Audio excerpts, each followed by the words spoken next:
What's going on, everybody? Welcome to Sector for Nerds, and welcome to another episode of Star Wars The Clone Wars Retro Discussions. Today, I'm here to chat with you guys about Season 3, Episode 14, Witches of the Mist. This episode was directed by Giancarlo Volpe and written by Katie Lucas. Now, before we get into this discussion, you guys, make sure to like this video and subscribe to the channel. So much great content going up every single week. Definitely don't want to miss it. Currently, I've been playing a lot of Star Wars Outlaws on the channel, so highly recommend you guys check out those live streams. I'm not going to lie, I've actually been having a bit of fun with that game so far. Is it like one of the greatest Star Wars games of all time? No. But for what it's worth, I'm having fun so far. All right, now, without further ado, intro guy, we had a lot going on these last couple weeks, so for those who haven't been caught up, make sure to catch them up right now, but also make sure you guys are also going back and watching each and every episode of this series. All right, intro guy, I won't delay you any longer. Take it away. Mysterious deaths. Unknown to the Jedi, a new threat has been unleashed on the galaxy. Savage oppress. A pawn in a dangerous game between Count Dooku and his former assassin Ventress. The victims of his brutal massacre on the planet of Deveron are being returned to the Jedi Temple for evaluation. It is up to the Jedi Council to find this mysterious killer and eradicate him. Thank you, intro guy. So we start out this episode with Delta Squad. Wait, what? There were no survivors on Deveron. Everyone was killed, including Master Halsey and his Padawan. Yo, this caught me by so much surprise. Now, I kind of wish that they would have done a little bit more throughout the show, but you know what? Whatever. I thought for sure that we were going to set up for, in the Bad Batch series, something between, Delta Squad versus Bad Batch. Could you imagine how cool that would have been? Instead, they just made Scorch into, a massive prick. But that's neither here nor there. They're basically reporting the casualties of the battle, right, to Obi-Wan Kenobi, Plo Koon, Adi Gullia, Saesee Tiin. Only Dooku's assassin was capable of such an effort. But she was presumed dead at the Battle of Sullust. Not everything is what it seems. There may be a new threat. Someone or something has eluded us. Perhaps a newly appointed Sith Lord. This is not the work of a Sith Lord or a Jedi, but a reckless, impulsive animal. Then we get Dooku training Savage, and it's a lot of talking trash to their opponent. You have no technique. You're sloppy. And it's kind of just like that little bit of humiliation. But Dooku also says, look, with the proper training, you could be a powerful warrior. Because then we get the second, part of this whole training thing. And Dooku's lifting all of these statues in the air, right?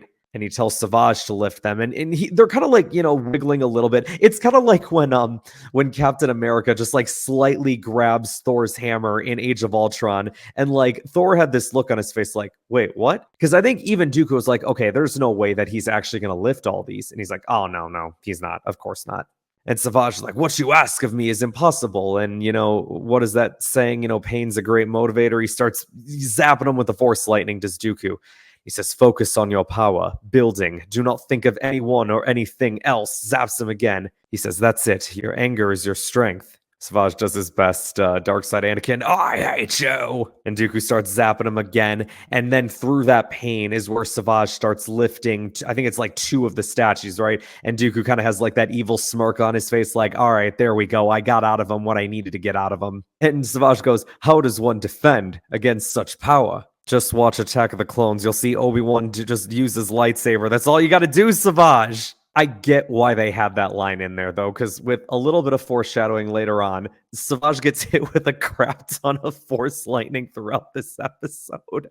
But we also, there's a scene with Obi-Wan, Yoda, and Mace. So they're, in the Jedi Council chambers talking about this, Zabrak that is going around, killing people. And they get some surveillance footage from that battle. And Obi-Wan's Darth Maul alive? It can't be. I killed him myself. Man, a lot of Darth Maul mentions in these last couple episodes, man. It's real crazy. I mean, yeah, it's great that we, get to hear about that Sith Lord from the Phantom Menace. It's, again, it's a shame that we only had him for one movie, but, it is what it is. We find out that Maul is from Dathomir. Dathomir is the planet where he was raised, but then there's another planet, Iridonia, where a lot of the other Zabrak male species come from. So Obi-Wan and Anakin are sent to the Night Brothers village, and they get confronted by them until Anakin goes to, grab what's his name, Brother Viscus, I believe. He, kind of threatens to kill him, and he's like, look, we're not here to fight you guys. We're here for information. And like the urgency in Obi-Wan's voice, like, a man from your village murdered 2 Jedi. We need to know where he is.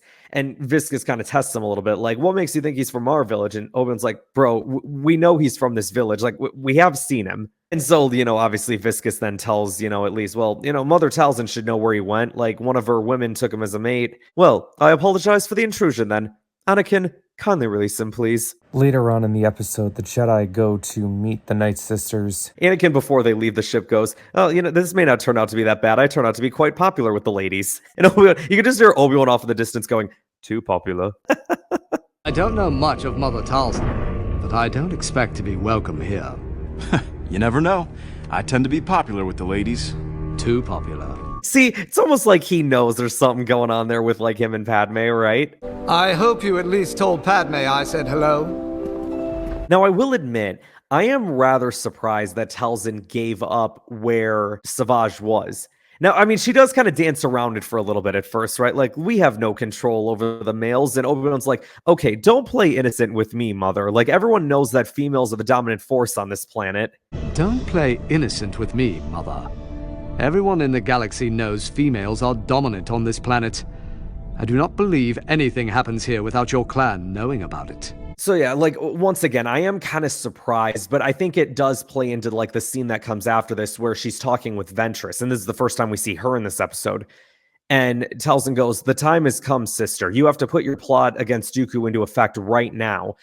And Ventress is like, he's not ready, Mother. He needs more training. And Talzin's almost like kind of trying to rush the plan a little bit because she was the one who told them where Savage was. It's like, could you have not said anything? But then I guess like if she wouldn't have told them, that probably would have led to some issues then between the Night Sisters and the Jedi, because then the Jedi, she even says, right, we cannot keep your new assassin a secret forever.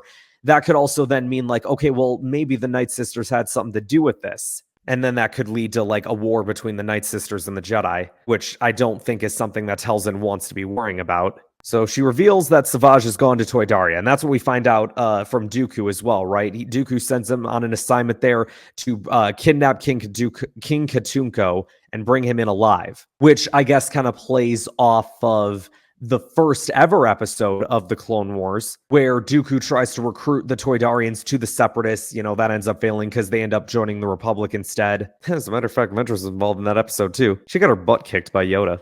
Strong you are with the dark side, young one, but not that strong. Still much to learn, you have.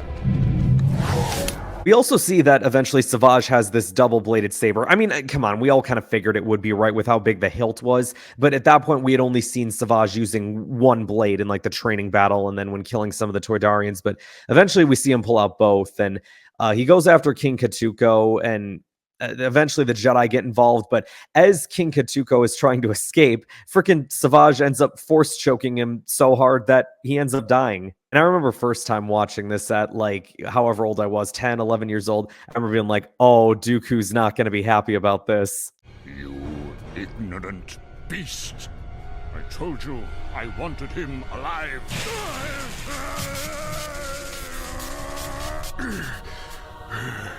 Forgive me, my master. That is not the way of the dark side. And Dooku, is keeping up the pressure. Savage is like trying to leave the room because he's like, man, I'm getting friggin' shocked to death here. I got to get going. The door opens. And at first I was like, wait, did he open the door because he got close to it? Or like, what's going on? It looks like there's a shadow. And all of a sudden Dooku says, Ventress. Like, we don't even see her at first. Dooku just immediately says her name. It's like, oh, she's right there. Ventress. That's no way to treat your apprentice. I should know. Savage, you can make amends for your mistake by destroying this witch. All right, I'm going to tell y'all something right now. I got a question. Why does Ventress turn on and off her lightsabers in the span of like 15 seconds in this episode? Like, she turns them on, she turns them off, and then she turns them back on. let me explain to you what I'm talking about. So Dooku says, Savage, you can make amends for your mistake by destroying the switch. And Ventress turns on her lightsabers while he's saying this. Ventress then laughs and says, I don't think that will be happening. Turns off her sabers. And this is all in the span of like 3 seconds. She then boops Savage on the forehead, gives him a little bop of a finger, and says, remember where your true loyalties lie. And then turns her lightsabers back on. What was the point of turning them on and off that first time? By destroying this witch. I don't think that will be happening, will it, Savage? Remember where your true loyalties lie. With you, mistress. This is always one of the most burning questions I've always had about this episode, and because of course we're talking about it, I have now chosen to bring this up now. Not even like it bugs me in a bad way, like it bugs me, I just think it's funny. Like I just think it's very funny. So now if I ever do like a massive fan film one day, I'm gonna like find a way to do a bit where I just like have, you know, whoever's in that film just turn on and off their lightsabers like 10 times in the span of 30 seconds.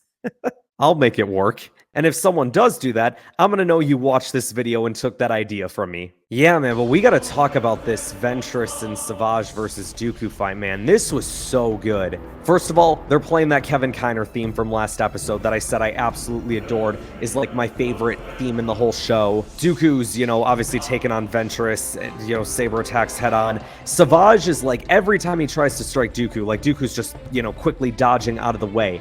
But I do find it curious that, like, the one successful hit that Savage does blow on Dooku's saber, it sends him flying across the room. Ventress pushes Dooku's saber away. I thought that was smart. I'm like, oh, let's go, Ventress. Now, I also want to continue to like, reiterate as well, right? Like, we've been following Ventress now, like, this story for 3 episodes. And this is far and above the best arc that Clone Wars has done at this point. And I'm enjoying it. I am rooting for Ventress to kill Dooku, but like, I'm not on Ventress's side, if that makes sense. Like, obviously, if I have to choose one between Ventress and Dooku, I'm choosing Ventress, but only because I'm like, okay, this is kind of just like the lesser of the 2 evils, and like, I don't find myself rooting for her, because at the end of the day, Ventress is still very much fueled by the dark side, fueled by vengeance. And I think what this episode does is it ends up bringing Ventress back down to size by the end. Because Ventress this whole time is just like, you know, because I get her being upset, right? Because all Savage does in this fight is continuously get zapped by Force lightning. I get it. So she's just like, get up. We have to defeat him. We must get revenge. I can't. He's too powerful. Your weakness will not be my downfall. A failed apprentice makes for a foolish master. But there comes a point in this fight where Savage just snaps, and he lifts both Ventress and Dooku in the air with a force choke. And I'm like, oh, and he force pushes them both back, and then goes after Ventress, and then like ends up doing like throws both Ventress and Dooku across the room with the force, and it causes this moment where Ventress and Dooku team up for a slight moment, because Ventress, like, she force pushes Savage as Dooku hits him with the force lightning. But then it's like short-lived, because then Dooku targets Ventress with the force lightning, she blocks it, and then Dooku goes down that freaking chair that we've seen him, you know, lift up before as like an escape hatch. Ventress follows suit, but then closes it. And Savage just sitting there like, what? Now, granted, he didn't really have time to do much else, because then Obi-Wan and Anakin walk into the room. And then Savage just like charges across the room, and like, I'd have to assume he like force pushes Obi-Wan and Anakin back. I was like freaked out. I'm like, what is happening in this episode? What are we doing? Ventress goes after Dooku. Leaving so soon, Master? You are no match for me without the aid of your monster. That remains to be seen. As you wish. We get like this split, like, you know, Ventress taking on Dooku, Obi-Wan and Anakin taking on Savage. Anakin throws a battle droid at Savage, and Savage just crushes it. But then Dooku force pushes her up against a wall, pushes down her sabers, Zappity zap with the Force Lightning. And Ventress looked defeated after just one shot of Force Lightning. I think part of what helped Savage is like he was wearing that armor too, right? Now and the fact that he's also kind of buff on steroids because of the Night Sisters. But Ventress don't got any of that. So like she gets zapped once and she looks like she's out of it. And I'm like, are we about to lose Ventress here? Time to end this once and for all.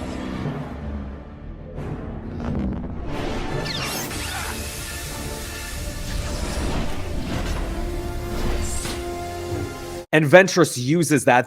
Fortunately for Ventress, there happen to be escape pods near there. I guess it would make sense, right? Like if Dooku's escape hatch led him down a hallway where there were escape pods, I could see, that makes sense. And Ventress, dives into it and, shuts the door, immediately launches the pod. I would assume that's why Dooku didn't try to, open it. Because, you notice how, Dooku, he probably could have opened it with the Force, right? But the way that it was all in motion was, Ventress dives in, and then when they cut to her again, she's still diving in. So I think it's meant to show, how quickly that whole sequence of events had happened. And Ventress just has this look on her face, right? When she's sitting in the back of the pod, I failed. What do I do now? I've attempted not once, but twice to kill this man that I hate so much, and I can't do it. And then Obi-Wan and Anakin, they're still fighting Savage. They make their way to the hangar where there's a bunch of battle droids. But the battle droids aren't attacking the Jedi. Anakin points this out. They're not after us. They're attacking the monster. And Savage does this force repulse to all the droids, and he's getting shot 20 times, but it's fine because he's wearing armor, so it doesn't matter. And so Savage ends up getting away. Obi-Wan and Anakin leave too. They're like, no sense of hanging around here. My faults exactly. One of the droids is like, you're not supposed to be here. Shout out Matthew Wood. And then the final bit of this episode happens. Savage just, obviously beaten down, brutalized. He goes over to Mother Talzin. He's like, I was betrayed by Ventress. The Jedi are after me. I'm not nearly strong enough to defeat them all. And Talzin says, calm yourself. You will be. And Savage is like, I don't understand. Who will teach me? And Talzin says, you have a brother. And Savage is like, but all my king were killed. Which is interesting, because that's not actually true, because we still see that the Night Brothers are there. Was that to imply that the Night Sisters lied to Savage that, all his brothers died or something like that? I don't know what that was supposed to mean. But yeah, and then Talzin goes, and not all of them. And it cuts to this picture of this crystal ball. And inside this crystal ball is a red and black Zabrak. We were all thinking it, right? Let's be honest. We all knew who that was. I remember me and my brother, we were just surely that's him, but it can't be. That guy's dead. That guy's been dead. We've just been sitting here talking about it the last 2 episodes. This guy died in The Phantom Menace. There's no way.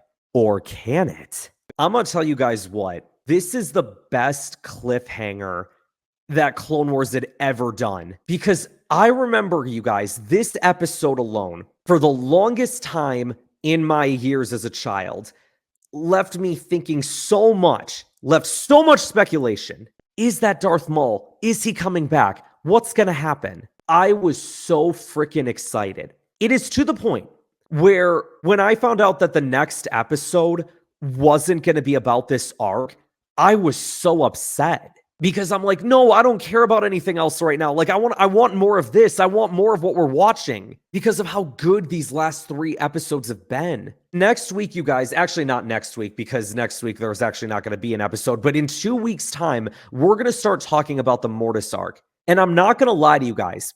It took me a while to appreciate this arc. Not that I didn't enjoy it, but I just remember at the time, okay, yeah, this is good, but I want more of the stuff that we were seeing before with Ventress and Savage and all that. And it took me a while to realize, oh, we're not getting any more of this for a while, are we? That arc, you guys, I was so into. I just wanted more of it. They killed it with this arc, you guys. Shout out Lucasfilm, everybody, George Lucas. Shout out Katie Lucas for being the writer of this arc. This was so good. And then it's man, I don't know how much better Clone Wars can get after this, but it does. And as we go on with this show, you're going to see that. This was perfect. This did everything it needed to do. It gave us something different. It gave us an arc through the perspective of the dark side. It introduced us to new characters with the Night Sisters and Mother Talzin and Savage Opress.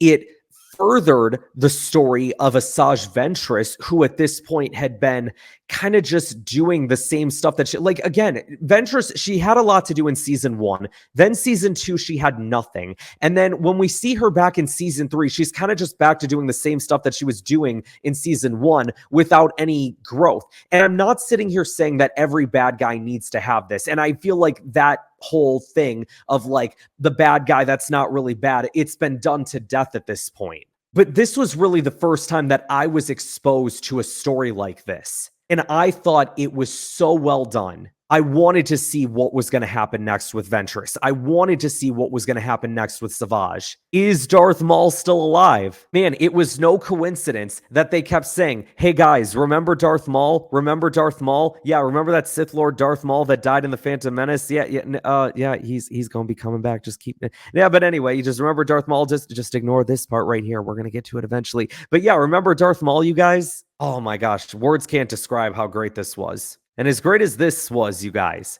as amazing as this arc was, in 2 weeks' time, we are going to begin talking about, arguably, one of the best arcs, if not the best arc, in the entire Clone Wars. We begin with the first episode of the Mortis arc, called Overlords. This is good.